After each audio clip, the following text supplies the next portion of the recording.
क्षमा की है पावन बेला, तू अकेला मैं अकेला। आओ हम और तुम मिलकर मित्रता के दीप जलाएं, मित्रता के दीप जलाएं, मित्रता के दीप जलाएं। आज क्षमा वाणी का पर्व जो सभी जैनियों के बीच में गले मिलकर के आदि जो मनाया जाता है। इस क्षमा वाणी का मतलब क्या है? क्षमा वाणी का मतलब यह है कि जैसे दीपावली के दिन बही खाता को, पुराने बही खाते को बाहर करके और नए बही खाते चालू करते हैं, उसी प्रकार से 365 दिन में जो एक वर्ष में हमने जाने में अनजाने में, अपने वचन सुनाने में, रिश्तों को निभाने में या कोई और रिश्ते निभाने में समय के किसी भी चक्र में पड़ कर के कोई भी भूल हुई हो तो पर्वराज पर्युषण पर्व के अंतिम दिन हम और तुम मिलकर के हाथ जोड़ कर के क्षमा मांगे और दिल को धोएं। तो आज ये क्षमा वाणी का दिन, बही खाते में बैंक के बैलेंस शीट बिल्कुल नहीं रहना चाहिए। जिस प्रकार से दिसंबर की रात को अगर कोई चोर आपकी चोरी करके कैलेंडर को चुरा ले जाता है तो कोई खेद नहीं होता है, या उसको सुबह वैसे ही उतारना था।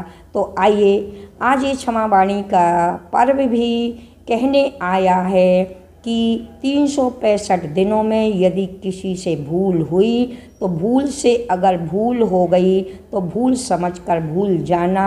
भूल की जिक्र, भूल को कभी भी भूल मत मान करके हृदय से लगाना, उसी का नाम है क्षमा वाणी पर्व। तो आज वाणी में ही नहीं प्राणी में क्षमा आना चाहिए। कम से कम इस मानी प्राणी को आज के दिन पानी पानी होना चाहिए, पानी पानी होना चाहिए। जख्म हो या रिश्ते उन्हें खुले नहीं छोड़ते, क्योंकि खुले छोड़ने पर वह नासोर बन जाते हैं। जख्मों पर पट्टी बांधते हैं तो रिश्तों में माफ़ी मांगे। जख्मों को ढक कर रखना चाहिए ताकि उनमें मक्खियाँ ना लगें, और रिश्तों को निभा कर चलना चाहिए ताकि अपमान की मक्खियाँ ना लगें। आज क्षमा हमारे जीवन का नहीं, वाणी का नहीं, हमारे अंतरंग का विषय है। वाणी के विषय नहीं, अंतरंग की निधि है। शर्करा की मिठास तो मात्र जिह्वा तक होती है, परंतु क्षमा की माधुर अंतःकरण तक पहुंचती है। तो आइए इन हाथों से यदि किसी को मारेंगे, प्रतिशोध लेंगे तो 10, 12, 15, 20 या 50 तक लोगों को मारोगे और थक जाओगे। यदि इन्हीं हाथों को आप यदि जोड़ लोगे तो 1000 करोड़ लोगों को अपने बस में रख लोगे। तो आइए, भीतर क्षमा हो तो क्षमा निकलेगी, भीतर क्रोध हो तो क्रोध निकलेगा। इसीलिए जब भी कुछ आपके बाहर निकले तो आपकी ही संपदा है, जिसको आप अपने भीतर छिपाए थे। तो आइए आपके अंदर क्या है वो आज क्षमा वाणी पर्व के अवसर पर अंदर से धुलने का प्रयास करें। आज बड़े बड़े आयोजन करके हमने क्षमा को ध्वनि यंत्रों के माध्यम से उछालना सीख लिया है। कार्डों पर भेज करके हमने जो वेदन करना था वो वेदन ख़त्म कर दिया है, लेकिन आज हमें उस क्षमा को वेदन का विषय बनाना है, अंदर से धुलने का यह पर्व है। तो आज आइए, चलते चलते रुक गए हम, चलते चलते रुक गए हम, ना जाने क्या भूल गए हम। हंसते हंसते कितनों को सताया हमने, अनजाने में कितनों को रुलाया हमने। कड़वे शब्दों से कितनों का दिल दुखाया होगा हमने, फिर हंसकर गर्व जताया होगा हमने।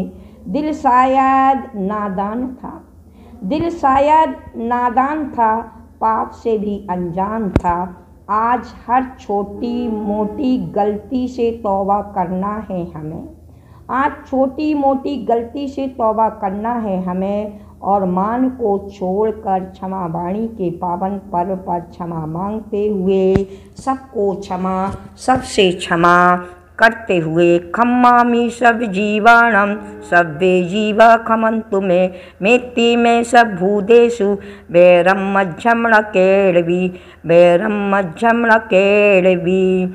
सबको क्षमा, सबसे क्षमा के भावों के साथ आइए एक इंद्री, दो इंद्री, तीन इंद्री, चतुर इंद्री, पंच इंद्री, संगी पंच इंद्री, असंगी पंच इंद्री, देवगति के जीव, नरक गति के जीव, मनुष्य गति के जीव, जिन जिन को हमने अपने स्वार्थ से अगर पीड़ा पहुंचाई हो, मन वचन काय से, पांच इंद्रियों के विषयों से, यदि अपने अन्य और क्रियाओं से यदि हमने उनको पीड़ा दी हो तो उन सभी से क्षमा प्रार्थी, क्षमा प्रार्थी, क्षमा प्रार्थी। इन्हीं पवित्र भावनाओं के साथ बोलिए उत्तम क्षमा धर्म की।